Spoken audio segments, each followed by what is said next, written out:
เปิดคลิปเปิดภาพมามื้อนี้พี่น้องเอ้ยวันดีปีใหม่พี่น้องเอ้ยวันฮอดสงกรานต์วันปีใหม่มาฮอดเด้อเนาะพี่น้องเนาะมื้อนี้ก็ลูกเต้าลูกหลานมาขอบุญขอคุณพ่อแม่พี่น้องพ่อเพิ่นก็อายุ86ปีแล้วพี่น้องเอ้ยวันนี้ลูกหลานก็ว่าขอขมาขอบุญขอคุณน้ำพ่อน้ำแม่เนาะพี่น้องเนาะญาติพี่น้องมาครบหน้าครบตากันพี่น้องเอ้ยก็ยังพันครบได้พี่น้องไปมาอำลังกะชงน้ำลังเด้มาทยอยมาลูกหลานเนาะกับทักทายสบายดีสวัสดีเด้อเนาะทุกคนจักให้ยัง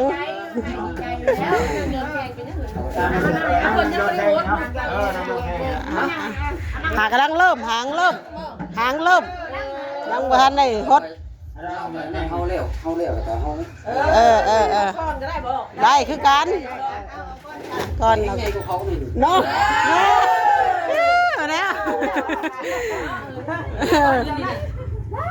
บัดเฮ้ยชื่ออะไรบ่ต้องห่วงนะบ่ได้เท่าไหร่สินะได้30,000หนึ่ง30,000หนึ่งชองปลาเราได้มือปลามือขึ้นนี่จะได้ป่าเฮาว่าจะได้เงินดินปีใหม่ไปแทงบัตรซับนี่มาใช้ผ้าเข่ามาเอามาตั้งหันแล้วเฮ้ยตั้งหันแล้ว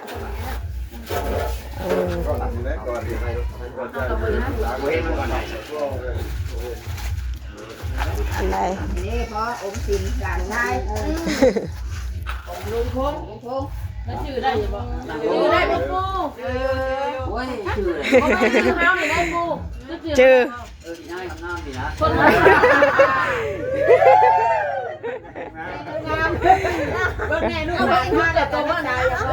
ลูกหลานเลยหันเขามีคลิปไปได้จะนะเปิดเลยป่ะฟังไว้อย่างนั้นจะนัดมาเอาเลยได้เอาได้ไม่เลยเนาะสาดมานั่งเลยก็นั่นตำอยู่เท่าที่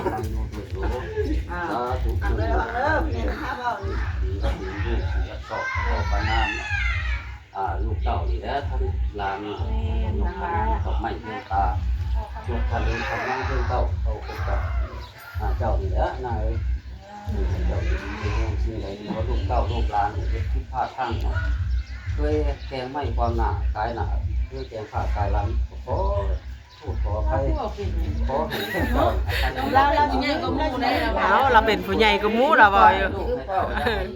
ลูกหลานเป็นบาปเป็นกรรมทุก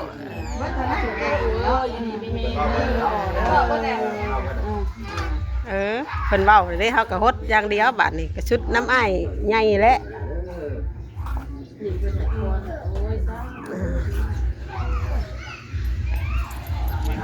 เว้าก็ยังบ่ชัดแจ้งนะแบบว่าเราก็เว้าก็บ่อยากค่อยฮู้เรื่องปานใดเด้ออกบ่เลยนะมื้อนี้ออกบ่จ้ะเอ้ยหยุดตามออกบ่เอาเข้ากี่ไร่เข้ากี่ไร่นี่ง่ายงูอยู่แล้ว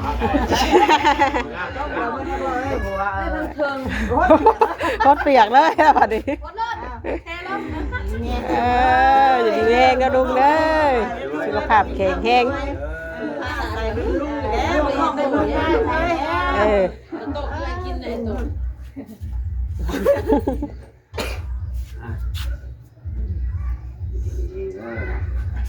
มาห้องบ่ร้านคุณนี่ก็มาชื่อได้บ่นี่ลุงแววได้พอนี่ลุงแววนี่นะฉันมาบอกนี่บอกบ่ชื่ออยู่บ่จำได้ยี่เราพูดรอจำง่ายจำได้บ่ไปเราอย่าดื้อนะเฮาได้หมูแววเลยแต่ว่าลูกรักอะบางเทื่อก็แล้วชื่อเสียงเด้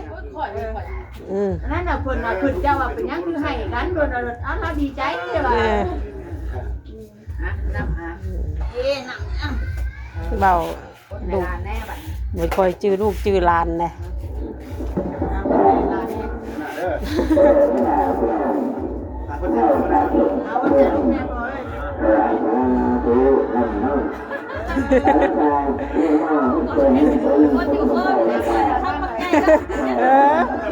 สอยคำมันใหญ่แล้ว ป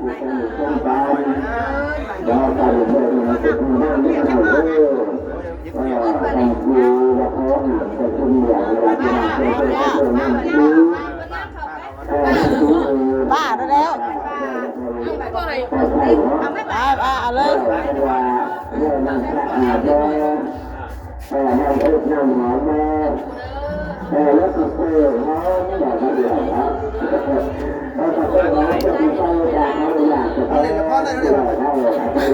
เล่นละครมั้ยมีละคร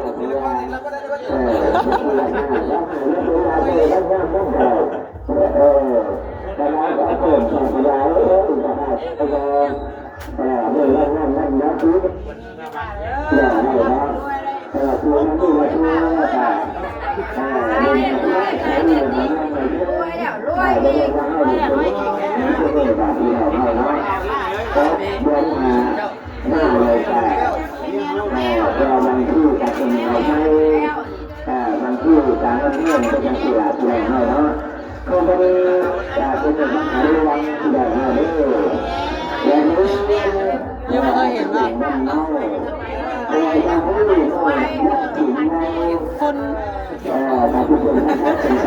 คน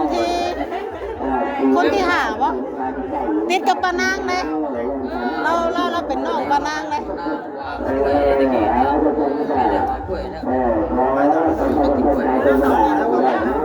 ลูกเต่ามาแต่ไทยกับนี่อยู่เลย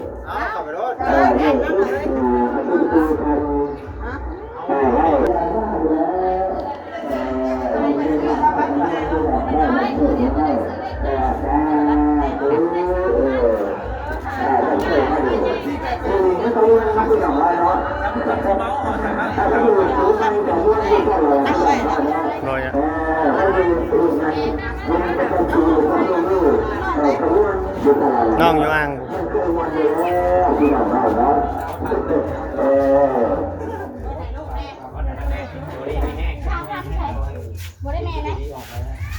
กินมา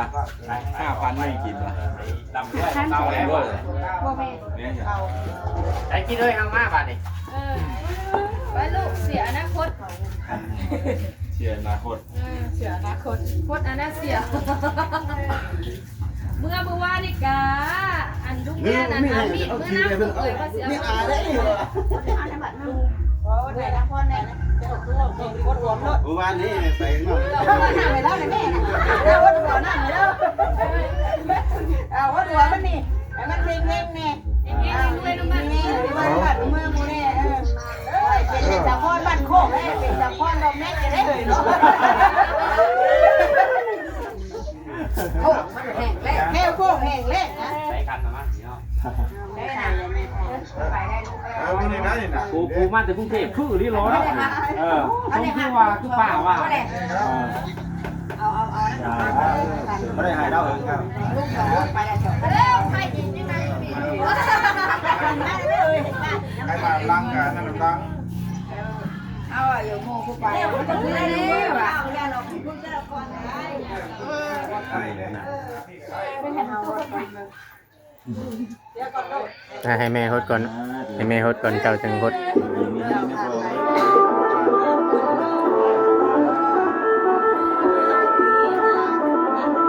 เอาน้องไปเอาน้องมาฮดประตูไปเล่นน้ำมาฮดประตูข้าวนึงจ้ะเนาะ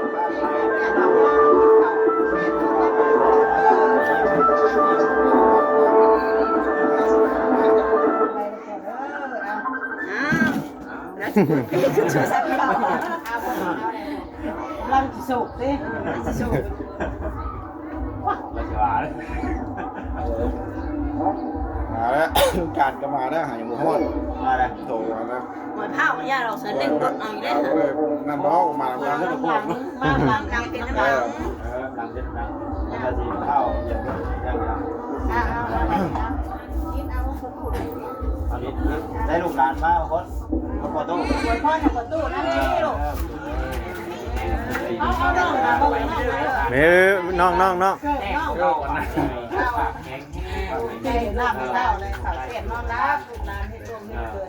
เป็นแบบเป็นจำแล้วเลยอันนี้เป็นเจ้าแล้วเอา เตอร์เกือบไง คนไหนเนี่ย พอดอก ขึ้นนั่นในกว้างเกือบ เอาหมดให้หลานแม่ มึงเนี่ยมีแต่ขี้ดิน มีแห้งให้ได้ลูกได้เมียไว้นั่งลงนั่งลง ไปออกมาเลยว่าเขาแบบ ฮอด เอาเมียไว้นี่ได้ไพ่เลยได้ไพ่เลย เนี่ยครับจะได้2คนเนี่ยได้2คน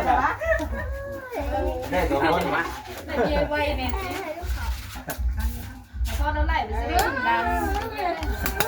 ม้วนไปเองดีถ้าผู้ได้จุ่มให้แจ้งได้บาทเด้อไปหันมาหันบาททุกในกองทุกข้างหน้าเลยเดี๋ยวทุกนี่นะไปพาดน้ำหงมาเด้นั่งลงลงหลัง นะครับ นกบิ้ว เปียกประตูเลย เอาลูกหลานเลยมาเนี่ย เจ้าจนเลย พม่าเนี่ยขอบุญขอคุณพ่อเนี่ยขอคุณแม่อะไรกันดีลูกหลานเลยโตเจริญกันเหมือนปีเลยมาแล้วเด้อเป็นแบบเป็นกรรมเป็นกรรมเลยโอ้พม่าเอาเนี่ยมีแต่ก็เป็นคนเจริญกินมาหายังก็ให้มีแต่ได้แต่นี่กินยังขึ้นได้เกินเด้อพี่พอได้พอมีก็มีแล้ว ไปคนเด้อ แล้วว่าป้าใจลายป้าเลยมันกบใหญ่แล้วป้าเด้อน่าทั้งให้ได้เงินนะป้าได้เงินครับนี่มันเงินก้อนเงินก้อนนะนี่มัน เอาล่ะวันกินเหล้าไป ออกมาปะออกมานะ ไม่ได้คนไหนได้หรอก ไม่เราได้ซื้อ มาแม่ดิค่ะ แม่มาแม่กินคนกินเท่าไหร่ได้เอาสั่งเอาไว้เลยเนาะอย่าถ้าไปนะไปมามีก่อนพ่ออยู่ลูกแม่ไปแล้ว ต้องระวังจะเข้าเอาคนฟ้าเอาเข้าอะไรเพิ่มว่า ไปผูกเกียร์ก้อนลงว่าผูกอ่ะ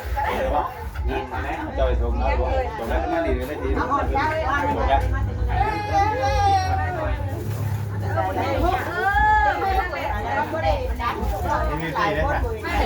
ธอบอกเห็นว่าสัตว์เสียนะเอาหมดแค่นี้เลยเอาแค่ไหนจะกินแค่ โอ้ยขันนี่เลยขันน้ำได้ประตู น้ำพ่อเอ๊ะนะ เบลแก้เบียร์ให้แน่ เชนบีบี ไปเอาก้อน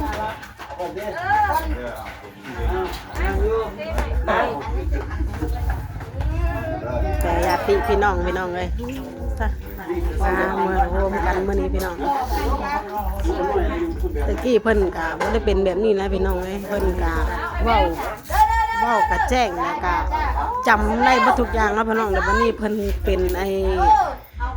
เสียงเส้นเลือดในสมองนะพี่น้องก็เจ็บหัวแฮงก็พากันไปโรงหมอแล้วหมอเพิ่นก็บอกว่าดีแต่ว่าเส้นเลือดในสมองยังบ่ทันได้แตกเนาะพี่น้องแต่ก็เลยแบบเฮ็ดให้แบบจำตอนแรกๆนั่นจำลูกเต้าเลยบ่ได้เลยแหละพี่น้องเลยเพิ่นก็เป็นได้ 7-8 ปีแหละบ่ค่อยจื้อบ่ค่อยจำมีหยัง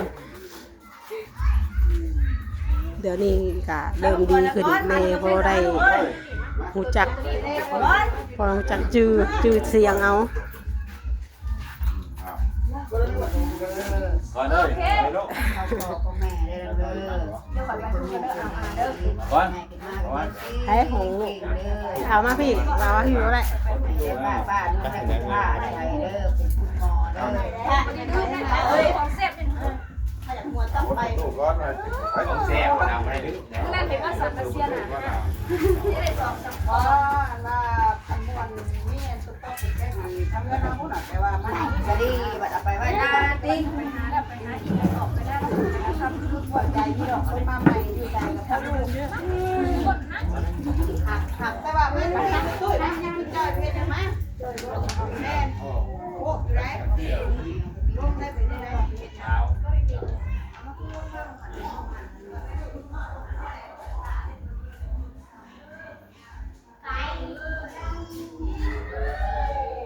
เฮ็ดเอาเองเลย เราเองมันเลย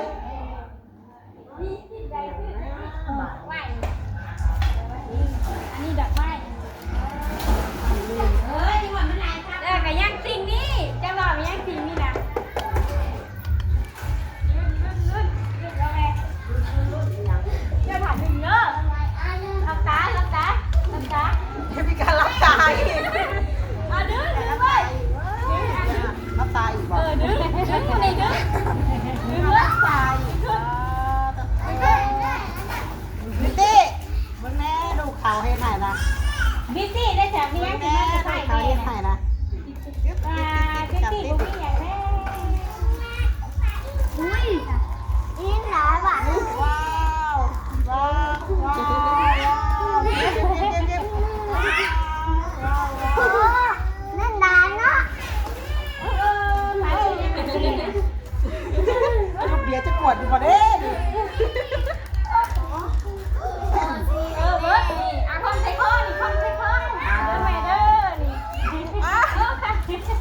แต่ใบกล้วย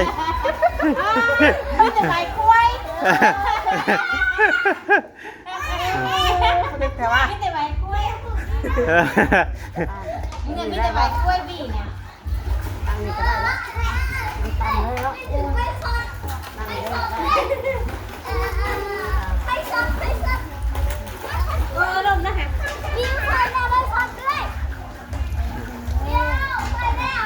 มานำกันนะพวกกัน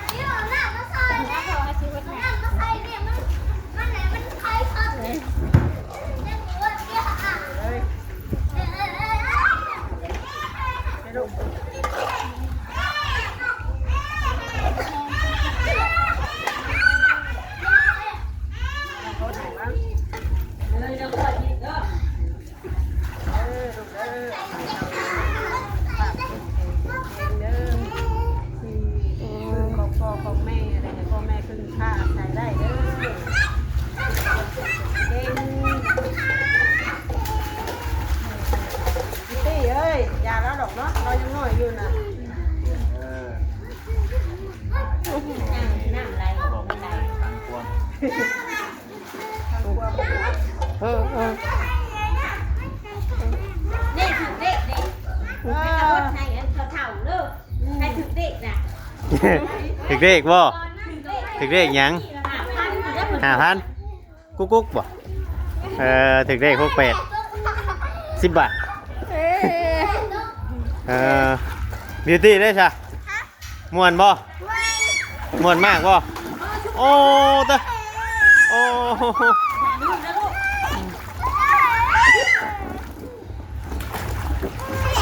ม่วนล่มแล้วลูกแล้วมันเปียก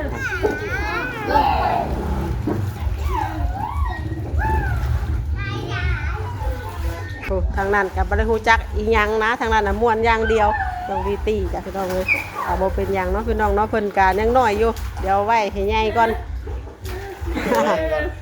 เนาะ แรงก่อน นี่ก็ถือว่าเป็นวันสงกรานต์วันปีใหม่เนาะพี่น้องวันสังขารล่วงแล้วมื้อนี้นะพี่น้องไว้คลิปนี้ก็จะประมาณซ้ำนี้แหละเด้อเนาะพี่น้องเนาะแม่น้องวีก็สิจบคลิปไว้ซ้ำนี้ก่อนเนาะพี่น้องเดี๋ยวพบกันในคลิปต่อไปคลิปนี้ก็ลาไปแล้วนะคะกล่าวคำว่าสบายดีเบิ่งผู้ทุกคนดูดีมีเฮงวันสงกรานต์พี่น้องเลย